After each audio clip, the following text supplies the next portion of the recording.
Hello and welcome to Conversations from the A&amp podcast. We're opening up conversations to include anyone connected to the world of caring, parenting and working with children who have experienced adversity or have complex needs. In this episode, we speak to kinship carer Shanayd. She shares her story of becoming a kinship carer to her niece, the legal process, the impact on her family and the challenges of accessing support. Shanayd now campaigns for better support and works to support and advocate for kinship carers locally and nationally. And in the podcast, she shares the work that she does. As always, if you've experience of adoption, fostering or special guardianship from any perspective, personal or professional, and would like to share that on the podcast, please get in touch through Facebook or Twitter page, or you can email us at aandfpodcast@gmail.com. Good evening, my name's Shanayd. I live in London, Brent, and I'm a kinship carer for my niece. And the legal order I have is called a special guardianship order. And at the moment, I currently sit on the Special Guardians reference group, and our focus is on supporting the working priorities of the Adoption and Special Guardian Leadership Board to influence positive changes for children and families subject to SGO arrangements. I also volunteer for a regional adoption agency in my area that's commissioned to provide post-permanency support to special guardians like myself. And I also sit on other panel groups. I sit on family rights groups, kinship carers panel. I'm a member of Coram Bath's advisory committee on kinship care and the Kinship Care Alliance advisory group as well. And they also have a subgroup on racial equalities and kinship care, which I also sit on. That's quite a CV. Yeah, I'm very busy. I was going to say, that makes sense. It was difficult to get us together to have a chat. It makes perfect sense. I mean, that's remarkable in of itself, that list. And I think that it's really interesting to reflect that if you hadn't been a kinship carer, none of that would have happened. No, that came later in my journey, definitely. So can I ask you about the kind of the circumstances that led up to you sort of making what has clearly been a life-changing decision to become, a special guardian? So it all started in 2019. I'd probably say around August, September time. My family was contacted by social services in regards to my older sister who had a child at the time.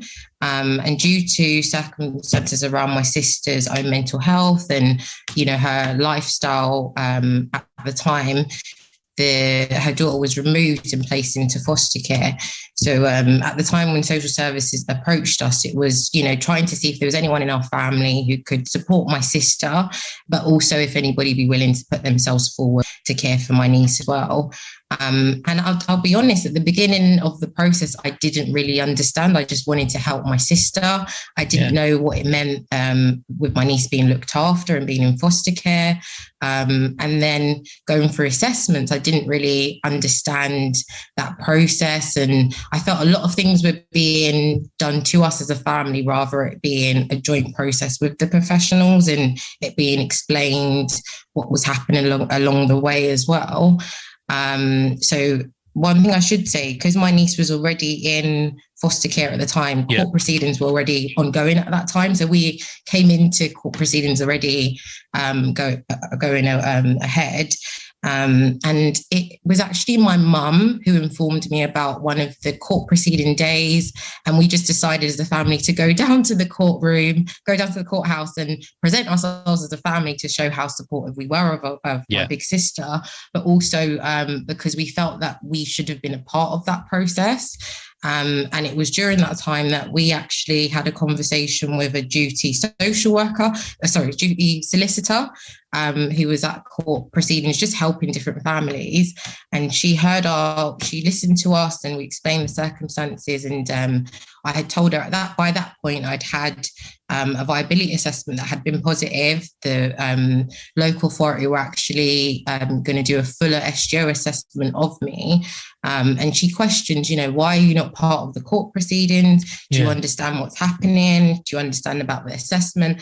And she was kind enough at that point to take on my case and represent me. So at that point, I then became party to the proceedings. I then had someone to kind of, drip feed information to me as much as they could.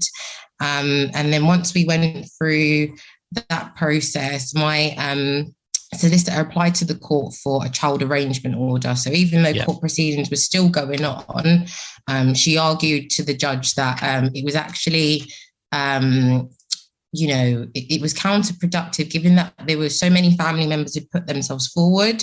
Well, there was 3 positive carers potentially in our family.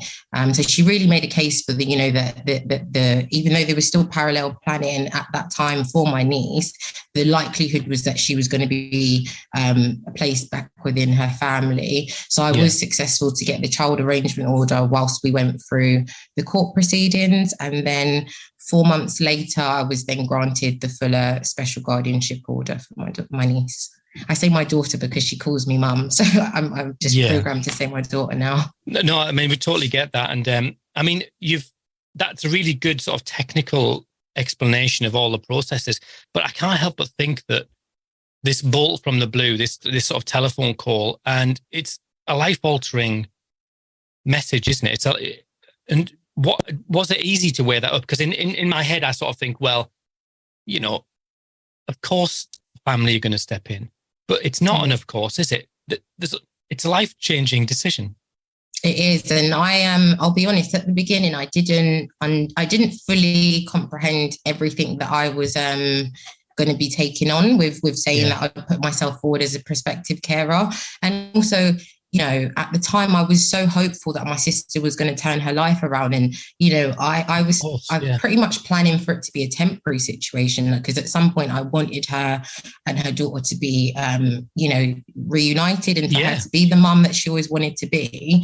So at the beginning stages, it was just, this is just a temporary thing. I'm just going to do this till my sister gets better. Yeah. And I think as we progressed further through the court proceedings, and I could really see how much my sister had struggled for years with getting the right support with her mental health.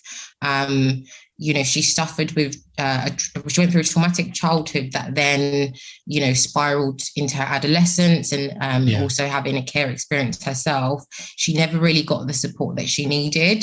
And I think it was the day in court that my order was granted, the special guardianship order was granted, and I was holding my niece in my arms in the courtroom, and I just started crying, because then I think at that point it set in for me that this is probably going to be a longer permanent situation than I had prepared myself for.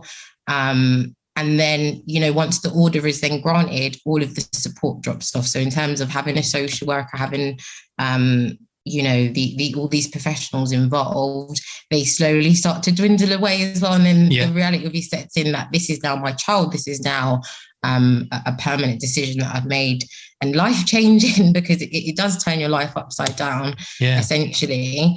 So it definitely was a hard adjustment. I think the emotional side of it was really quite difficult for me, because then afterwards we had the pandemic, and I felt like I was just in isolation. I didn't have that support system around me, even more so during the pandemic, because it was so much harder for us to see our loved ones anyways. And then not being connected to any peer support groups at that point, I probably would have really benefited greatly from it at that stage, which is, being able to share with someone else who was in experiencing similar to myself probably would have helped me deal with the emotional side of it. But yeah, definitely was something that I was very much prepared to step up and help my sister, but I didn't realize how much it would impact on my life, also my daughter's life as well, because I had my own child as well. So it wasn't just a sacrifice for me, it was also for her essentially a sacrifice. And how old was she, if I can ask? She was 7 at the time, and she had never met my niece before as well. Before the day she came home with me, she'd never met her. And so I had little conversations with her and telling her about her niece, and telling her about the times when I would support my sister to go to contact to see her niece during the court proceedings. So she was aware of her little niece in the family. But I think that wasn't helpful, that during the transition period of my niece leaving foster care to come and live with me, there wasn't really any consideration to the impact that would have on my own child and adjusting to there now being a new member in the family. Yeah. But my daughter is funny. She always said to me she wanted a little brother or sister, and so she was over the moon. She was really happy to have this new addition to the family. But, as time went on, she then realised that, this means that I have to share my mummy now. All of her attention isn't on me. I have to share my room. And, there was times she kind of felt like she was forgotten about, because all of my focus was getting through court, trying to get my niece back into the family. So I really had to make sure that I made time one-on-one for me and my daughter as well, so that she didn't feel that she was kind of neglected in my focus to kind of support my sister and my niece. Anyone who's ever had a child knows that the impact is totally all-consuming. And what about, I know that you worked at the time. Were you able to continue work, or practical things like that? Yeah, I really wish I would have been able to continue work, because that was something I tried every angle as well, because I did give up work because at the time my niece was very young. She was in foster care, and I felt the pressure from the local authority that, this is the only way of me really being able to take on this responsibility full time, meant that I would have to give up employment. So I tried other things. I tried looking for 0-hour contracts or temporary work. And I remember saying to the social worker at the time, I want to be a role model to both of my children, and my daughter has seen me from a young age working, because I had my daughter when I was a teenager. So, it didn't feel right that I didn't get that support, even though I was requesting that at the time, to be able to be supported with childcare, so that I could, have that flexibility of being able to still work, even if it be part-time. But, that wasn't something they were able to consider at the time. It was very much, in order for you to take on this responsibility, you would need to give up full-time employment. But was there any sort of offer of what sort of support were they offering? Anything practical? Because, if you're an adoptive parent and you were put in that position, or maybe if you're a foster carer, there's a fostering allowance, was there any promise of financial support or sort of practical childcare support? So I was assessed for the special guardianship allowance. And I remember during the court proceedings, this was something that my solicitor, she made sure to go back and forth with the local authority about that. What I didn't realise till afterwards was that there's actually guidance on this for local authorities, especially if the child's previously been looked after before the SGO was granted. And it wasn't until I started to do my own research and I started to get connected to charities like Kinship and Family Rights Group, I actually realised that I was being underpaid as a special guardian. And I raised it with my local authority at the time, but it wasn't until I challenged it as far as the Ombudsman that they actually looked back to the period of when I had the child arrangement order and when my SGO was first granted, to see that I actually was being paid underpaid and not in line with government guidance.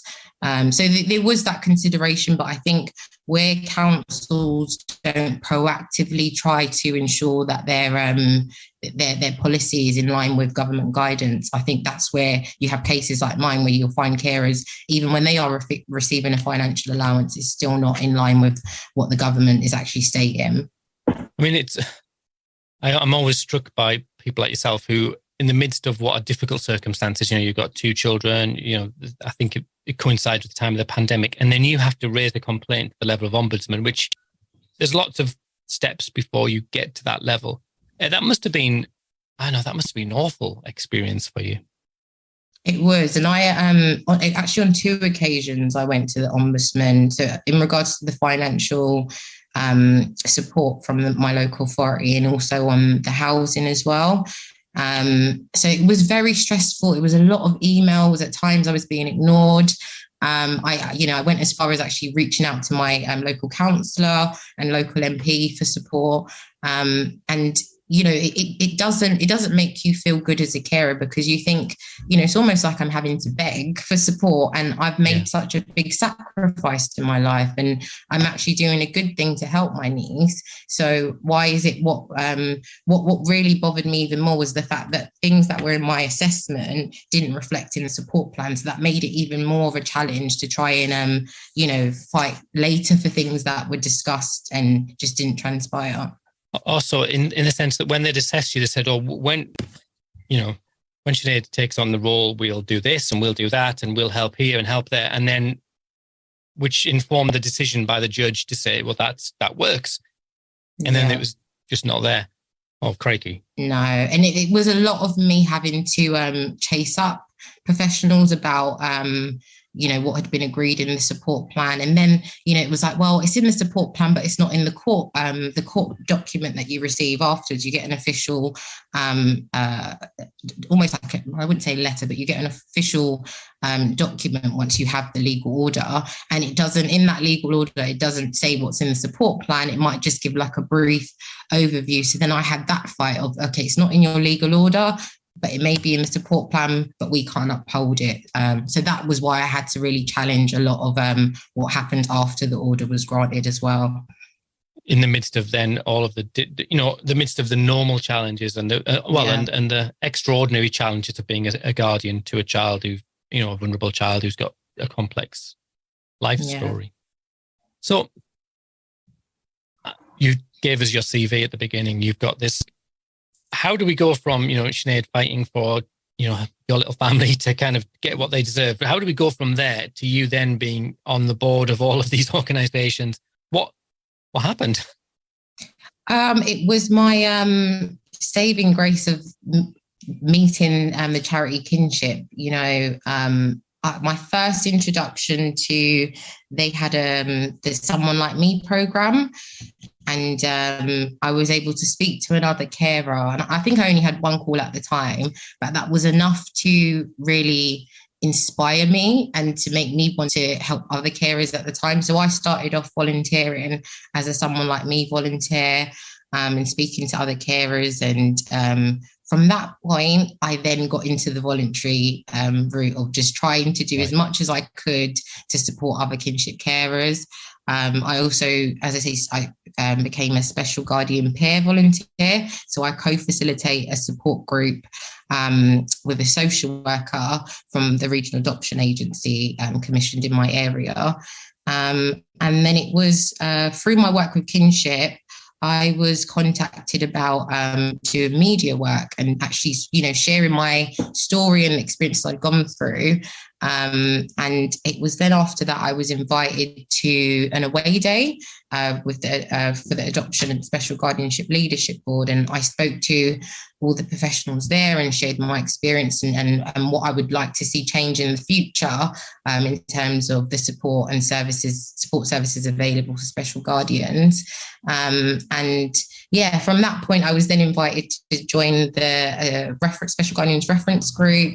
I was also contacted by Family Rights Group about their panel. And it was actually through Family Rights Group that they nominated me to sit on the Kinship Care Alliance Advisory Group and subgroup on racial equality and kinship care. And I've just fully immersed myself in the kinship community and just tried to really use my story as inspiration for others to know that the journey, although it may have its challenges and ups and downs, as a collective, we can achieve more, we can support each other, but then it's also looking at solutions as well. And I think that's really why I try to influence as much improvements and positive changes for children and families like myself. Yeah, I mean, I was listening to all of those things you were saying, and each one of them sort of deserves their own sort of, you could do a deep dive into every single one of them because they seem like special guardianship is shifting into the spotlight in a way that it's never been before. And do you think that's because of just the work of charities like Kinship, or do you think there's a genuine desire to support families? I do believe that there's a genuine desire to support families, and I think because well, we're seeing now in research that special guardianship orders are increasing, and whereas adoption is actually going down in numbers. So I think we're looking at the research behind it, and also there was a census done in I think 2011, and it really highlighted the number of children living within kinship arrangements.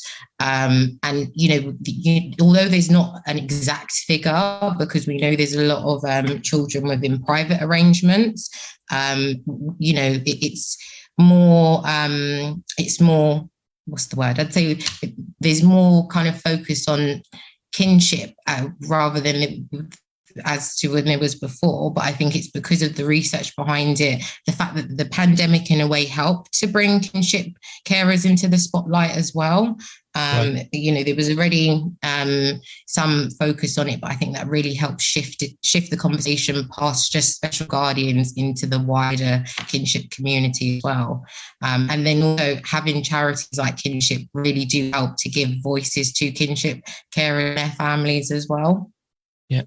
Can I ask you, you obviously you're linked into the Department for Education with it. They're sort of trying to spotlight on the lived experience and the voices of people with, they've got an adopted person's one, they've got a adopter one, but they've sort of raised up this group of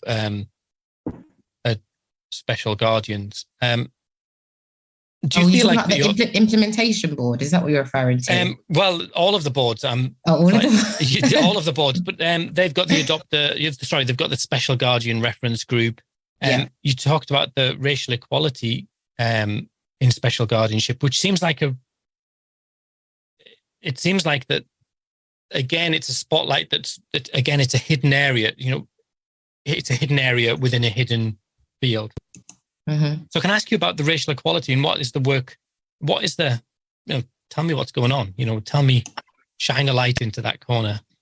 So I know, so Krish Kandai, who's the chair for the Adoption Special Guardianship Leadership Board, there is another separate task group that looks at the racial disparity in adoption. At the moment, I don't think they cover special guardians at the moment, but that may be something that they're looking to do.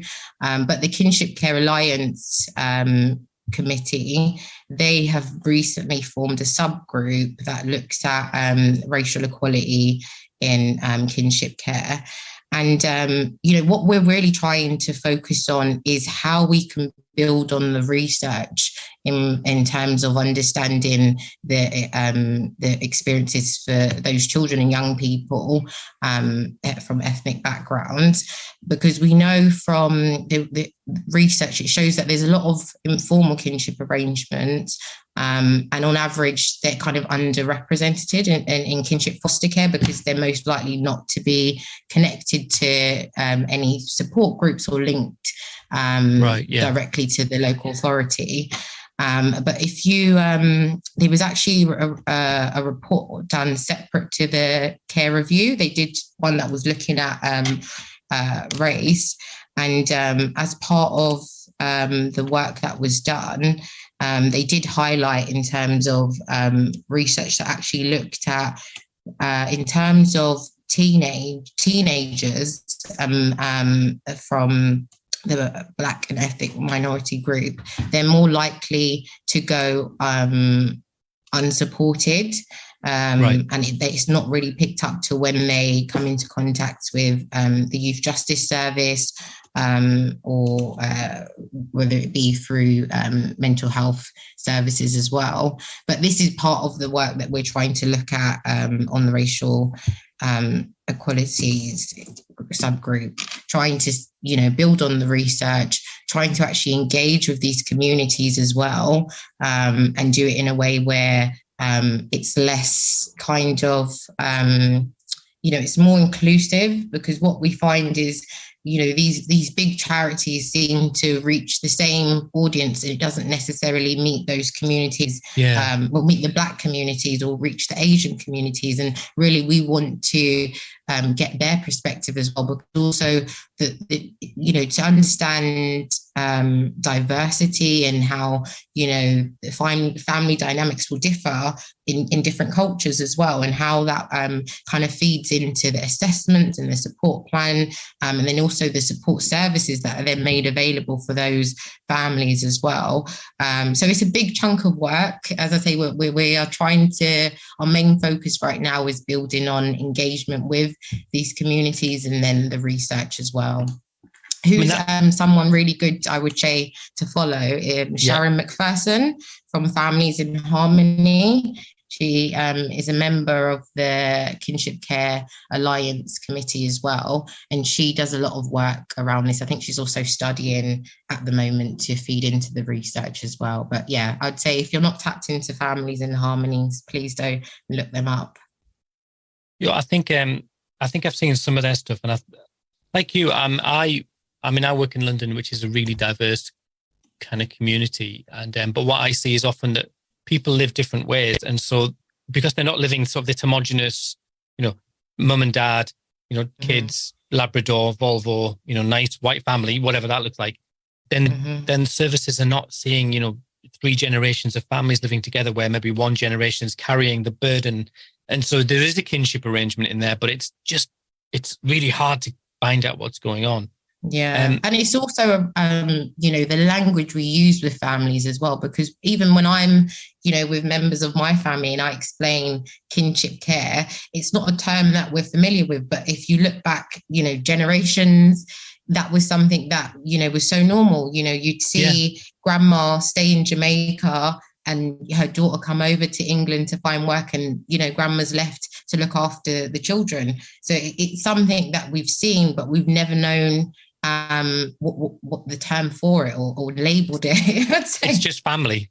Yeah, it's just family. Yeah. Yeah, and that's fascinating, isn't it? Because I working with foster carers who I work with a few foster carers who that's their experience. They tell their story of living in Jamaica until they were like 9, 10, 11 years old, or somewhere in the Caribbean, and then coming over and meeting their mum in some bleak November day in 1965, and it's like the total shock. But having been raised by a family member, but not a kinship arrangement, just a family arrangement.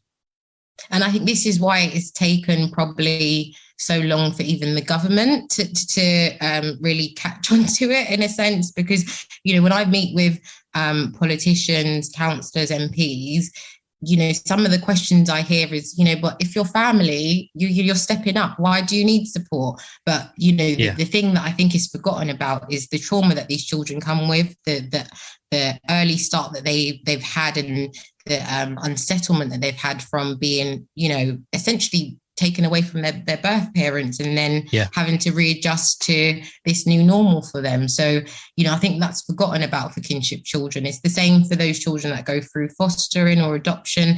All these children have trauma. They may have experienced abuse, neglect, and the same way foster carers and adoptive parents need that additional support and, training, information. We as kinship carers need that as well. Yeah, definitely. Can I ask as well, because as you were talking that, it made me think as well that is there a level of stigma about kinship care that, is there this sort of subtext that, well, if you as a family had done a good job with this person, then you wouldn't have to be looking after this person? That's maybe putting it in really blunt terms, but do you ever pick that up at all? I've heard that from grandparents a lot, of them feeling that, they've had comments from professionals in regards to their child. If they would have done a better job with their child, then it may not have led to them now caring for their grandchild. I'd say for myself, it was more so comments of, how is it I came out like this and my sister ended up as she did. But either way, it's not very nice. But I think what people forget about, in my circumstances, obviously my sister had a troubled childhood.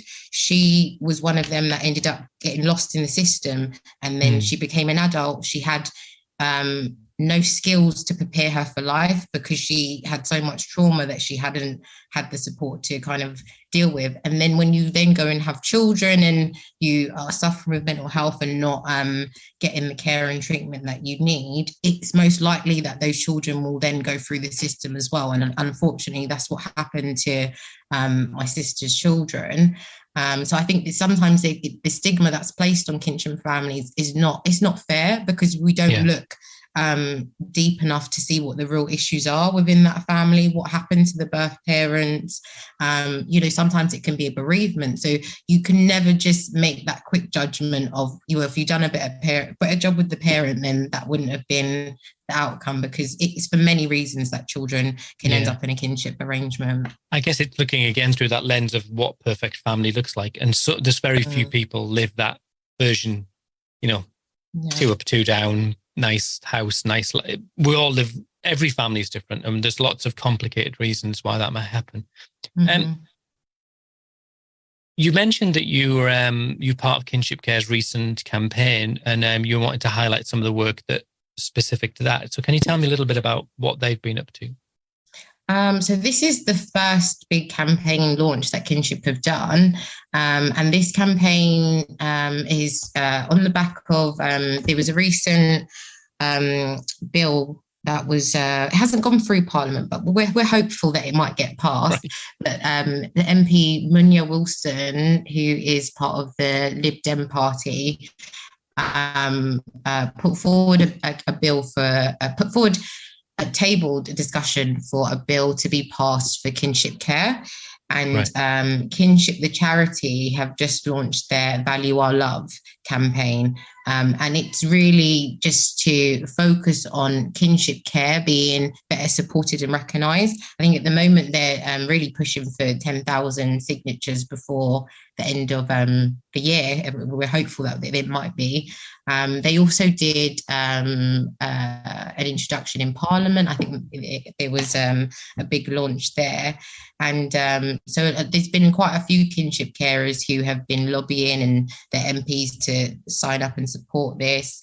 And so, I'm really happy that this campaign's been launched, and I'm hopeful that it will give us more of a spotlight on kinship care. And if we have enough signatures, potentially actually get government to give a response.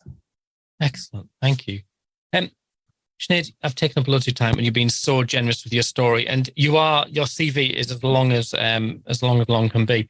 I'm deeply impressed. I'm going to, in the show notes, we'll put lots of links to the various things, the Families in Harmony, the Kinship campaign, so get people to sign up to that, and just have a look at all that stuff you're doing. But is there anything that I should have asked you that you're itching to say? I will just say that last month, October, was Kinship Care Week, and we had a real success with so many events going on. I myself had 2 events, one in Ealing and one in Brent, and it was just really nice to see so much support and recognition for Kinship Care Week. And what I'll say I'm going on to next, I'm trying to develop a forum group in my local area, so that it's another way that we as kinship carers can feed into our local councils, rather than it just be when something's gone wrong and we file a complaint. There needs to be more effective and constructive ways as in how we can really push for inclusion and representation for children and young people in kinship placements, but also working with those professionals to have that shared dialogue, so that it's services that are built around the community rather than professionals making those decisions and not including those with care experience or local residents. So I'm really hopeful that my local authority will support this, and so there's the internal infrastructure for more opportunities and spaces to have these conversations and hear kinship voices. Well, that sounds just really proactive and really, really optimistic and hopeful. And so what I'll do is in the show notes, we'll put people can find you on Twitter. Do you know your Twitter handle off the top of your head? My Twitter handle is my name, so SHANAYD and then _ Shanayd. I'm also on Instagram. You could just type in Kinship Carer and my page will come up. And Facebook as well. I have a Facebook group. So any Kinship Carers can join that. Just type in Kinship Carer and it will come up. But I'll link you in the bio as well. Shanayd, thank you so much for your time, and it's been an absolute pleasure. Thank you for coming on, and we'd love to have you on in the future as well to talk about some of this all of this interesting stuff that you're doing. Oh, I would love to come back again. Please have me again. Yeah, absolutely, for sure. Okay, bye.